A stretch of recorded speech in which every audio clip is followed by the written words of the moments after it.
I had that thing about words and bad language because my little mom and daddy never said ugly words, ever. And there was never alcohol in our house until my sister was going to marry a little later in life, and she was going to marry this hoop-de-doo man. And when I say hoop-de-doo, I mean country club. Some country club people like to drink. So we all, to get her married off, started drinking.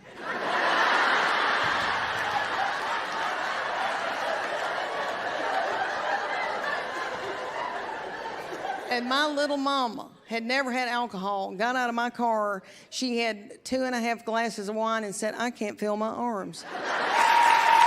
Thank you. Well, I was taking care of my little mom and daddy. I couldn't tour, so I would go and spend the night with my little mom and daddy, who are 79 and 81. I would go and stay with them, and they would have the thermostat on 82. And we watched Wheel of Fortune and Jeopardy, and then we would go to bed at 6.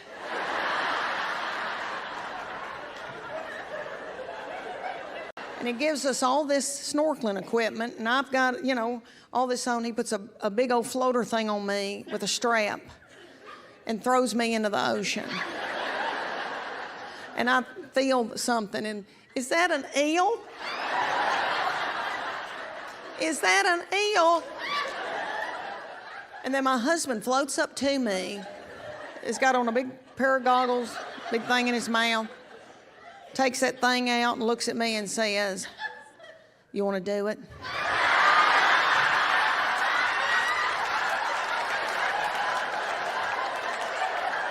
All right, so me and my high school boyfriend would get out in his 79 Monte Carlo that was as long as this stage. And we would make out, and then I would go home to my precious mama, Lucille, and say, "Mama, I must have burned my neck on a curling iron." And she knew that was crazy, but anyway, if I said to my husband, "Chuck, suck my neck."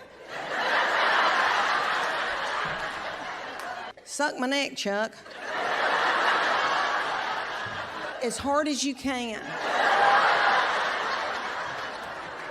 Until you put a bruise on me." If I said that to him, I think he would have a heart attack. But he'd do it. He'd do it. There was another time that we went to Alaska, and my husband signed us up for the largest zip line in North America. And we got on a rickety school bus with a high school boy driving that was high on marijuana. And he drove us up to the top of that mountain, and we all got out, and he said, "Okay, listen, there's a couple of grizzlies that live up here. If they pop up out of that rock, just run." Well, I was taking care of my little mom and daddy. I couldn't tour, so I would go and spend the night with my little mom and daddy. And my little mama had to have soft foods there for a while, so that's why I got on that Jell-O kick. And I sat there and ate all that with my little mama, and then all of a sudden my stomach was laying on my legs.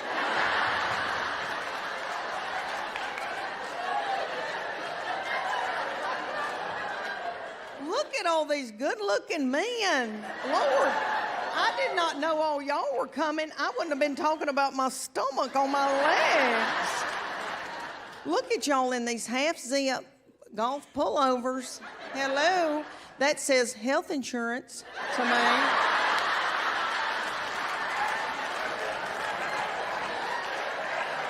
Do y'all remember being in high school and just hormones running through you and you're like, I want to make out in a car?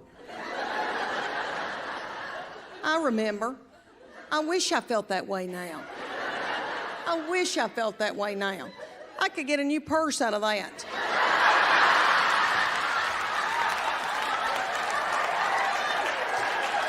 My husband is very, very smart in math and has an undergraduate and then a master's in some kind of math something.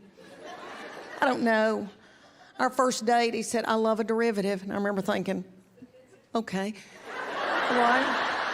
Okay. But he bred with me and has 3 children that cannot do math. All of them took after me, but they're fun. They're fun. And they're not buttholes, you know? I know, thank you. My husband's very quiet, very introverted. He doesn't like to chat. And so, you know, men only have so many words that they can use in a day. And he uses his up at work. And then comes home and has nothing to say to me and just gets in a big chair and stares into space. And I need people. I need to talk, Curtis. So I stand in the kitchen and just talk to myself. And then we go to get in the bed, and of course then he knows me.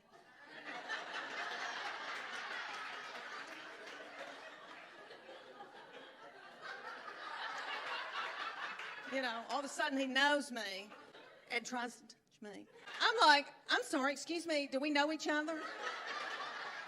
So you girls that have got young boys, I'm sorry to tell you, but you have to hand him over to another woman. And my boy said to me, Mom, she is my best friend. She's going to be my wife. I'm supposed to cling to her. That's biblical. And I thought, why did I show him the Bible?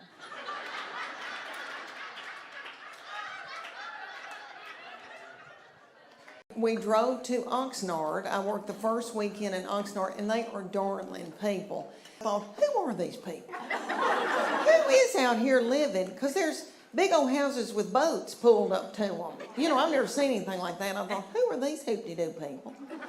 And I asked them, I go, what do people do here for a living? And they said, we farm. Well, I'm from farming people. I'm from farming people, and we grow alfalfa and corn and soy. And so I asked them, I go, what do y'all farm? And they said, strawberries and dope. They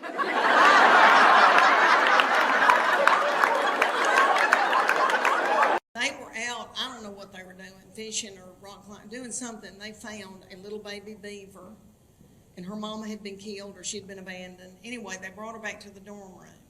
I happened to go visit that weekend, and I walk in, and my boy is holding a little beaver in his arms in a blanket, feeding her a kitten bottle. And I said, how do you even know what to feed her? And he said, I've called the beaver hotline. I can be in the pickup line at school, and this has happened when they were in first grade, and it happens every day when I pick them up at school now. I'm sitting in the pickup line and I can see them come out. And they are in a good mood.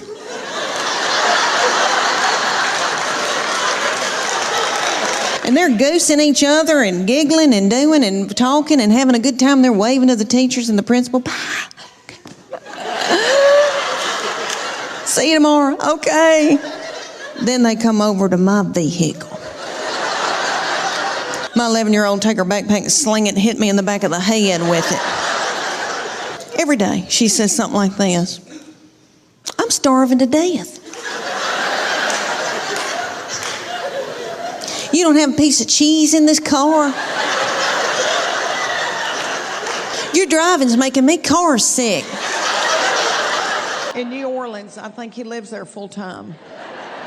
And in Las Vegas twice. So, they kept begging me to go. And so we go down these dark steps, down in this hole. And there's these big men standing at the bottom, and they go, cash only. If you take your phone out and use it, we'll beat you to death with it. Well, they didn't say that, but it felt like that. And the hair and makeup people, they said, oh, Leanne, you'll get new material out of it. Anytime anybody says that to me, I know something traumatic's about to happen. Okay, we go into this basement of this hotel, and it's a basement. And there are no lights, no poles, nothing like that. There's a tiny little stage with the bar is built around it. And it's got a low ceiling. So all these women that dance there that are over 5 feet tall have to dance like this.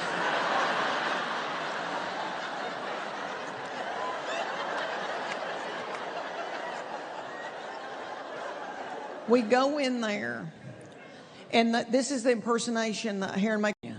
And I don't know if any of y'all have ever been there.